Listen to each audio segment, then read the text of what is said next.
اعوذ باللہ من الشیطان الرجیم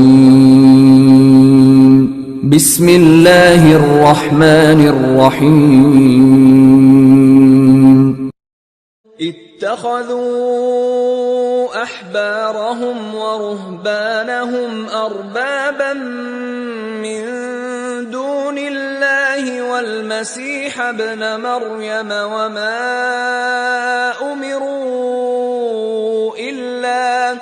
وما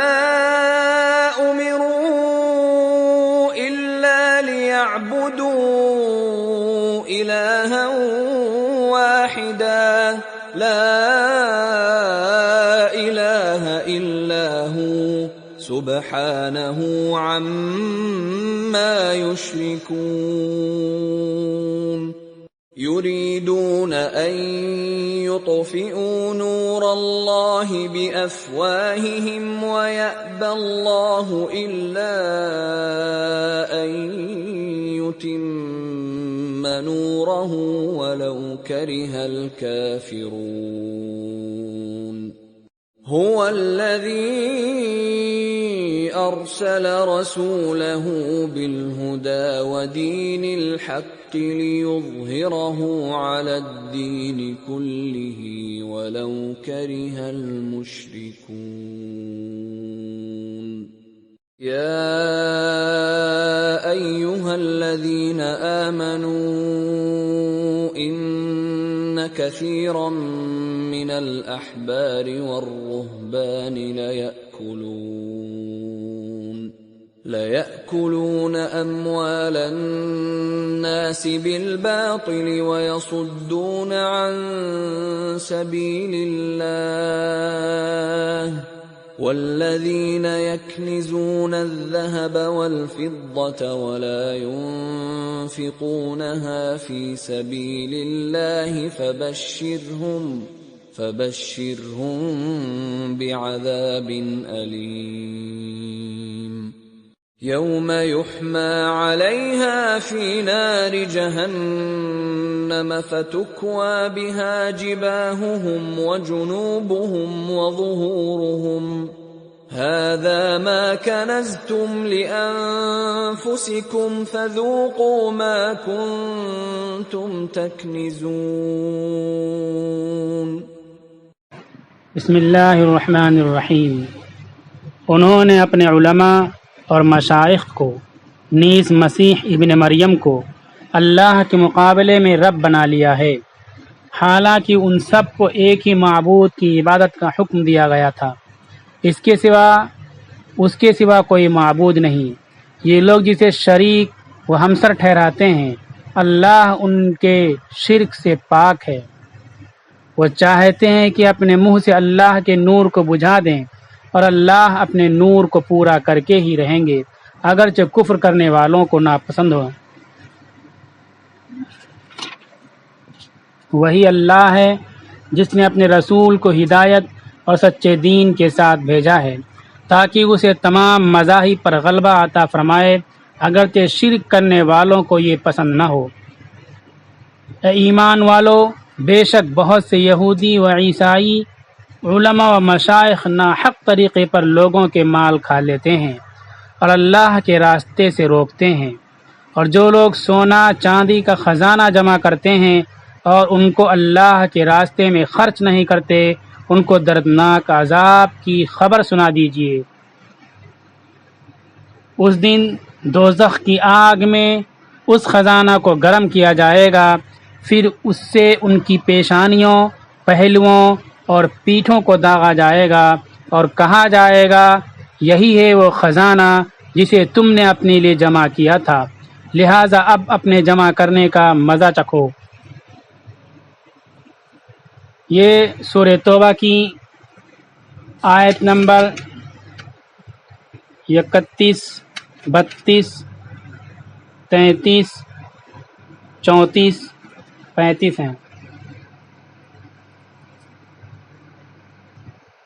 ان آیتوں میں یہود و نصارہ کے علماء، عباد و زہاد کی گمراہی، ان کے کفریات قولی و عملی کا ذکر ہے۔ احبار حبر کی جمع ہے اور رہبان راہب کی جمع ہے۔ حبر یہود و نصارہ کے عالم کو اور راہب عابد و زاہد کو کہا جاتا ہے۔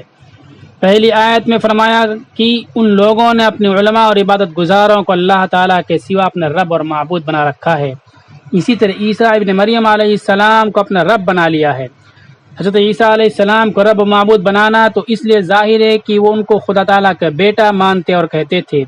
علماء اور عباد کو معبود بنانے کا جو الزام ان پر عائد کیا گیا، اگرچہ وہ صراحتاً ان کو اپنا رب نہ کہتے تھے، اس کی وجہ یہ ہے کہ انہوں نے اطاعت مطلقہ جو خالص اللہ جل شانہ کا حق ہے، اس حق کو ان کے حوالے کر دیا تھا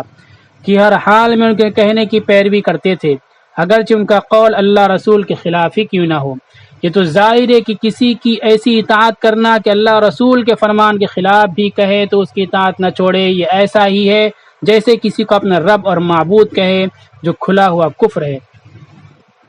اس سے معلوم ہوا کہ مسائل دین سے ناواقف عوام کے علماء کے فتویٰ کا اتباع اور اجتہادی مسائل میں مجتہدین کا اتباع اس کا اس آیت سے کوئی تعلق نہیں ہے۔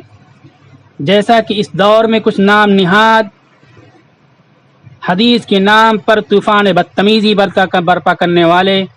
گمراہوں کا وتیرہ ہے کہ اس آیت کو عوام کو علماء سے کاٹنے کے لیے پیش کیا کرتے ہیں۔ جب علماء قرآن و سنت اور حدیث کی روشنی میں کوئی مسئلہ بتلائیں، قرآن و سنت اور حدیث سے ان کی بات نہ ٹکرا رہی ہو اور عوام ایسے علماء کی تحقیقات پر عمل کریں تو وہ شرک نہیں ہوتا، لیکن یہ گمراہ اور بددین شیطان اور ابلیس جماعت عوام کو علماء سے کاٹنے کے لیے ان آیتوں کو پیش کرتی رہتی ہے۔ اس آیت کا ائمہ مجتہدین کی اتباع سے کوئی تعلق نہیں،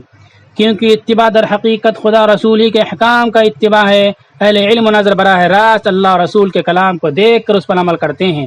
ناواقف عوام اہل علم سے پوچھ کر انہی احکام پر عمل کرتے ہیں، اور اہل علم جو درجہ اجتہاد کا نہیں رکھتے وہ بھی اجتہادی مسائل میں ائمہ مجتہدین کا اتباع کرتے ہیں۔ یہ اتباع خود قرآن کریم کے حکم کے مطابق ہے، حق تعالیٰ ہی کی اطاعت ہے، جیسا کہ ارشاد ہے فَاسْأَلُوا أَهْلَ الذِّكْرِ إِن كُنتُمْ لَا تَعْلَمُونَ، یعنی اگر تم خود احکام خدا و رسول سے واقف نہیں تو اہل علم سے پوچھ کر عمل کیا کرو۔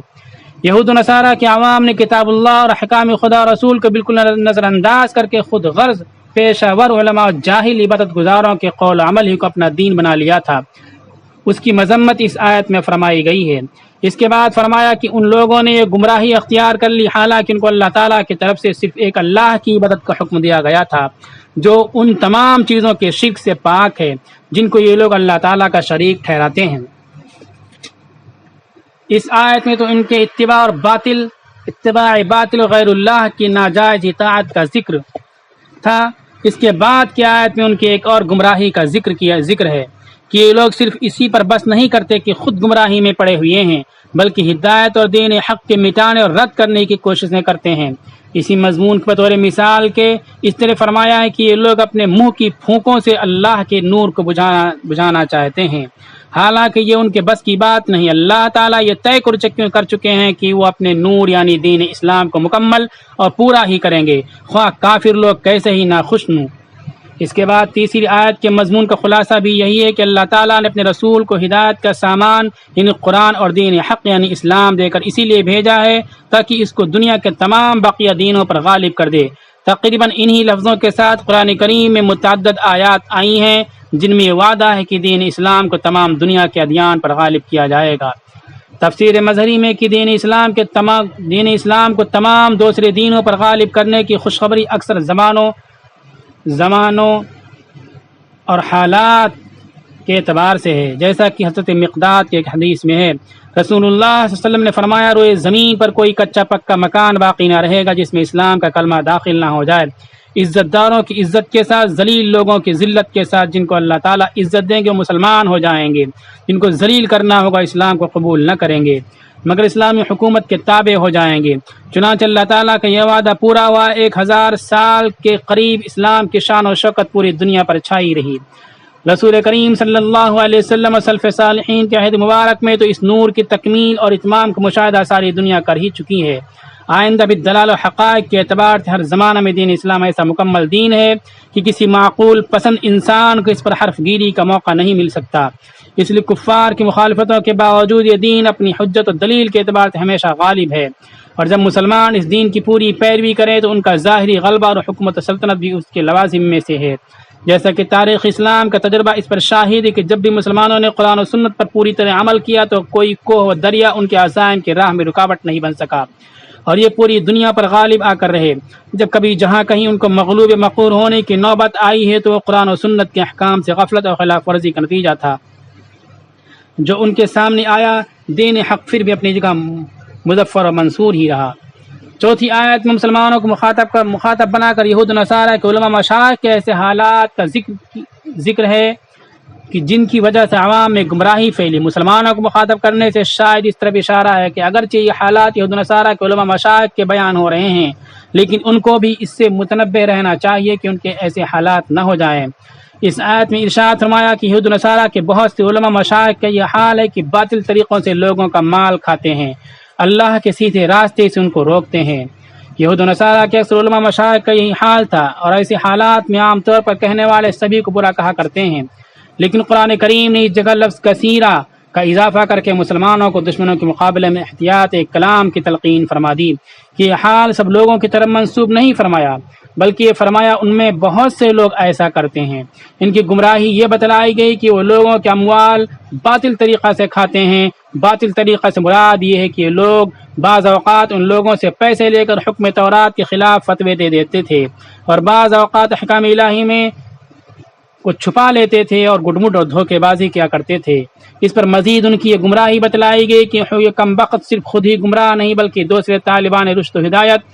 کو اللہ کے راستے سے روکنے کا سبب بھی ہیں، کیونکہ جب لوگ اپنے مقتداؤں کو ایسے کام کرتے دیکھیں تو ان میں بھی جذبہ حق پرستی مر جاتا ہے۔ اس کے علاوہ ان کے غلط فتووں کی بنیاد پر وہ گمراہی اور غلطی ہی کو ثواب و صحیح سمجھنے لگتے ہیں۔ یہود و نصارہ کے علماء مشائخ کی بیماری کہ پیسوں کے لالچ میں غلط فتویٰ دے دیں، چونکہ حب مال اور حسر دنیا کی وجہ سے ہوئی تھی، اس لیے مسلمانوں کو مخاطب کیا گیا کہ حب مال اور حب دنیا ان کے دلوں سے نکل جائے۔ حب مال حب دنیا کو ان کے دلوں سے نکالنے کے لیے حب مال کے اندر غلو کے نتائج بد اور عذاب علیم کا بیان، اس بیماری سے نجات حاصل کرنے کا طریقہ بیان کیا گیا۔ ارشاد ہے والذین یکنزون الذهب والفضة ولا ينفقونها في سبيل الله فبشرهم بعذاب علیم، یعنی جو لوگ سونے چاندی کو جمع کرتے رہتے ہیں اس کو اللہ کی راہ میں خرچ نہیں کرتے، ان کو عذاب دردناک کی خوشخبری سنا دیجیے۔ ولا ينفقونها کے لفظ سے اس طرف اشارہ ہو گیا کہ جو لوگ بقدر ضروری اللہ کی راہ میں خرچ کرتے ہیں تو باقی ماندہ جمع کیا ہوا مال ان کے حق میں مضر نہیں ہے۔ حدیث میں خود رسول کریم صلی اللہ علیہ وسلم کا ارشاد ہے کہ جس مال کی زکوٰۃ ادا کر دی جائے وہ کنز تم میں داخل نہیں ہے، جس سے معلوم ہے کہ زکوٰۃ نکالنے کے بعد جو مال باقی رہے اس کا جمع رکھنا کوئی گناہ نہیں ہے۔ جمہور فقہاء و ائمہ کا یہی مسلک ہے۔ ولا ينفقونها کی ضمیر فضہ کی طرف راجع ہے، جس کے معنی چاندی کے ہیں۔ اوپر سونے اور چاندی دو چیزوں کا ذکر تھا مگر ضمیر صرف چاندی کی طرف راجع کی گئی ہے۔ تفسیر مظہری میں اس کو اشارہ اس بات کی طرف قرار دیا ہے کہ جب کسی شخص کے پاس سونا اور چاندی تھوڑا تھوڑا موجود ہو تو اعتبار چاندی کا کیا جائے گا، سونے کی قیمت بھی چاندی کے حساب میں لگا کر زکوٰۃ ادا کی جائے گی۔ پانچویں آیت میں اس عذاب علیم کی تفصیل اس طرح بیان فرمائی ہے یوم یحمى علیہا فی نار جہنم فتکوی بہا جباہہم وجنوبہم وظہورہم ھذا ما کنزتم لانفسکم فذوقوا ما کنتم تکنزون، یعنی زکوٰۃ نہ ادا کرنے والوں کو یہ عذاب علیم اس دن ہوگا جبکہ ان کے جمع کیے ہوئے سونے چاندی کو جہنم کی آگ میں تپایا جائے گا، پھر اس سے ان کی پیشانیوں، پہلوؤں، پشتوں پر داغ دیے جائیں گے اور ان سے زبانی سزا کے طور پر کہا جائے گا کہ یہ وہ چیز ہے جس کو تم نے اپنے لیے جمع کیا تھا، سو اپنے جمع کیے ہوئے سرمایہ کو چکھو۔ اس سے معلوم ہو کہ جزاء اعمال عین عمل ہے۔ جو سرمایہ ناجائز طور پر جمع کیا تھا یا اصل سرمایہ تو جائز تھا مگر اس کی زکوٰۃ ادا نہیں کی تو خود وہ سرمایہ ہی ان لوگوں کا عذاب بن گیا۔ اس آیت میں داغ لگانے کے لیے پیشانیوں، پہلوؤں، پشتوں کا ذکر کیا گیا ہے، یا تو اس سے مراد پورا بدن ہے یا پھر ان تین چیزوں کی تخصیص اس بنا پر ہے کہ بخیل آدمی جو اپنا سرمایہ اللہ کی راہ میں خرچ کرنا نہیں چاہتا، جب کوئی سائل یا زکوٰۃ کا طلبگار اس کے سامنے آتا ہے تو اس کو دیکھ کر سب سے پہلے اس کی پیشانی پر بل آتے ہیں، پھر اس سے نظر بچانے کے لیے داہنے بائیں مڑ جانا چاہتا ہے، اس سے بھی سائل نہ چھوڑے تو اس کی طرف پشت کر لیتا ہے، اس لیے پیشانی پہلو اس عذاب کے لیے مخصوص کیے گئے۔ معارف القرآن جلد 4 صفحہ نمبر 368۔ ان آیات میں بنیادی طور پر انسانوں کی گمراہی کے اسباب میں ایک خاص سبب کا ذکر کیا گیا ہے، وہ ہے مقتدا رہبر پیشواؤں کی گمراہی و ضلالت، اور مقتداؤں اور پیشواؤں کی گمراہی و ضلالت کی وجہ دولت، حب دنیا، حب جاہ ہے۔ عام طور پر انسانوں کی گمراہی کے 3 بڑے اسباب ہوتے ہیں۔ پہلا سبب نفس کی پیروی، ہوائے نفس کا اتباع، دوسری چیز ماحول اور سنگت، تیسری چیز